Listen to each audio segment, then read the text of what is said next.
Assalamualaikum warahmatullahi wabarakatuh. Saya Mentari Taufiqa Suri, NPM 18210203777, Fakultas Syariah Jurusan Hukum Tata Negara semester 6. Kami perwakilan dari kelompok 6 akan mempresentasikan salah satu materi dari mata kuliah Kapita Selekta Hukum Tata Negara, yaitu berjudul Kekuasaan Kehakiman. Baik, pengertian kekuasaan kehakiman sendiri menurut undang-undang adalah kekuasaan negara yang merdeka untuk menyelenggarakan peradilan guna menegakkan hukum dan keadilan berdasarkan dengan Pancasila dan Undang-Undang Dasar 1945. Nah, kekuasaan kehakiman di samping kekuasaan pemerintah dan kekuasaan perundang-undangan juga mempunyai kekuasaan yang bebas.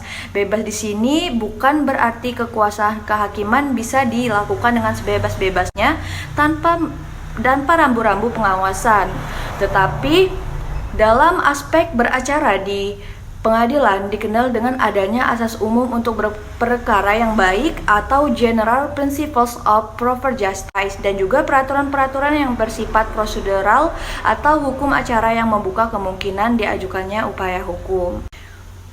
Jadi, dalam pelaksanaannya, penegakan prinsip kebebasan dalam kekuasaan kehakiman tetap harus dalam koridor yang benar, yaitu sesuai dengan Pancasila dan juga Undang-Undang Dasar 1945, serta hukum-hukum yang berlaku.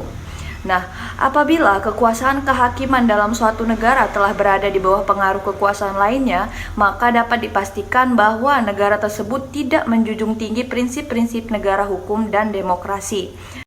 Menurut Bagirmanan, ada beberapa substansi dalam kekuasaan kehakiman yang merdeka, yaitu yang pertama, kekuasaan kehakiman yang merdeka adalah kekuasaan dalam menyelenggarakan peradilan atau fungsi yudisial yang meliputi kekuasaan memeriksa dan memutus suatu perkara atau sengketa, dan kekuasaan membuat suatu ketetapan hukum. Yang kedua, kekuasaan kehakiman yang merdeka dimaksudkan untuk menjamin kebebasan hakim dari berbagai kekhawatiran atau rasa takut akibat suatu putusan atau suatu ketetapan hukum. Yang ketiga, kekuasaan kehakiman yang merdeka itu bertujuan menjamin hakim bertindak objektif, jujur, dan juga tidak memihak. Dan keempat, kekuasaan kehakiman yang merdeka dilakukan semata-mata melalui upaya hukum, baik upaya hukum biasa maupun upaya hukum luar biasa. Kemudian yang kelima, kekuasaan kehakiman yang merdeka itu melarang segala bentuk campur tangan dari kekuasaan di luar kekuasaan kehakiman. Yang keenam, semua tindakan terhadap hakim semata-mata dilakukan menurut undang-undang. Assalamualaikum warahmatullahi wabarakatuh. Perkenalkan, nama saya Muhammad Ali Ibrahim. NPM saya 180202117. Saya dari kelas B, jurusan Hukum Tata Negara semester 6. Saya di sini akan mempresentasikan tentang tugas dan peranan peradilan.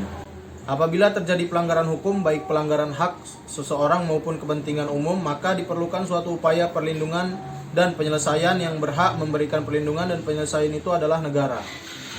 Negara menyerahkan kepada kekuasaan kehakiman yang berbentuk badan peradilan dengan para pelaksanaannya, yaitu hakim.